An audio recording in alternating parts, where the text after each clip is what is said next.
یہ معلوماتی ویڈیو آپ کے لیے ہے، یہ ہر فرد کو پتہ ہونی چاہیے جو معلومات میں آپ کے ساتھ شیئر کر رہا ہوں۔ اگر آپ کو یہ معلوم نہیں ہوگا تو یقیناً آپ خسارے میں ہوں گے، آپ کا نقصان ہو سکتا ہے، تو اس کو غور سے سن لیجئے۔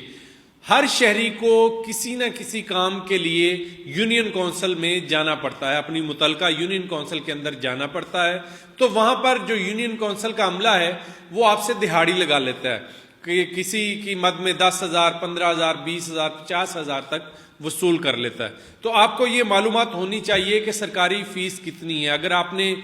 برتھ سرٹیفکیٹ، جنم دن کی جو پرچی ہے، سرٹیفکیٹ ہے، وہ بنوانا ہے تو اس کی فیس کتنی ہے، اس کا طریقہ کار کیا ہے، ڈیتھ سرٹیفکیٹ کی فیس کتنی ہے، طریقہ کار کیا ہے، آپ نے کسی بھی چیز کی ڈپلیکیٹ کاپی لینی ہے، اس کی فیس کتنی، طریقہ کار کیا ہے، تفصیل آپ جان سکتے ہیں اس ویڈیو میں۔ بچے کی پیدائش کا اندراج آپ نے کرانا ہے تو یہ اب حکومت نے بالکل فری کر دیا ہے۔ 7 سال کی عمر تک بچے کی پیدائش کا اندراج کرانا ہے، یعنی برتھ سرٹیفکیٹ آپ نے بنوانا ہے تو یہ بالکل فری ہے 7 سال کی عمر تک۔ 7 سال کے بعد اس کی 200 روپیہ فیس ہوگی، 200 روپیہ، آپ سے ہزاروں روپیہ لے لیا جاتا تھا، 200 روپیہ فیس ہوگی۔ اب جو ڈیتھ سرٹیفکیٹ ہے یہ بھی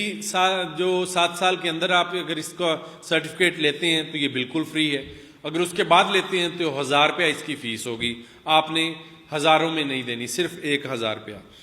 اس کے ساتھ ساتھ اگر آپ نے کسی بھی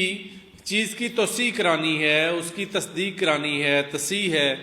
کوئی تبدیلی ہے تو اس کی 200 روپیہ اور 500 روپیہ فیس ہے۔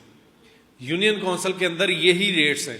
آپ اس چیز کو نوٹ کر لیں۔ اگر آپ کسی بھی یونین کونسل میں جاتے ہیں تو آپ کی میکسیمم فیس 1,000 روپیہ اور کم از کم 200 روپیہ ہے، تو اگر آپ سے کوئی 2 4 5 ہزار 10,000 مانگتا ہے تو آپ نے اس کی شکایت لازمی کرنی ہے اور اسے بتانا ہے سرکاری فیس تو اتنی ہے اور آپ اتنی کیوں مانگ رہے ہیں۔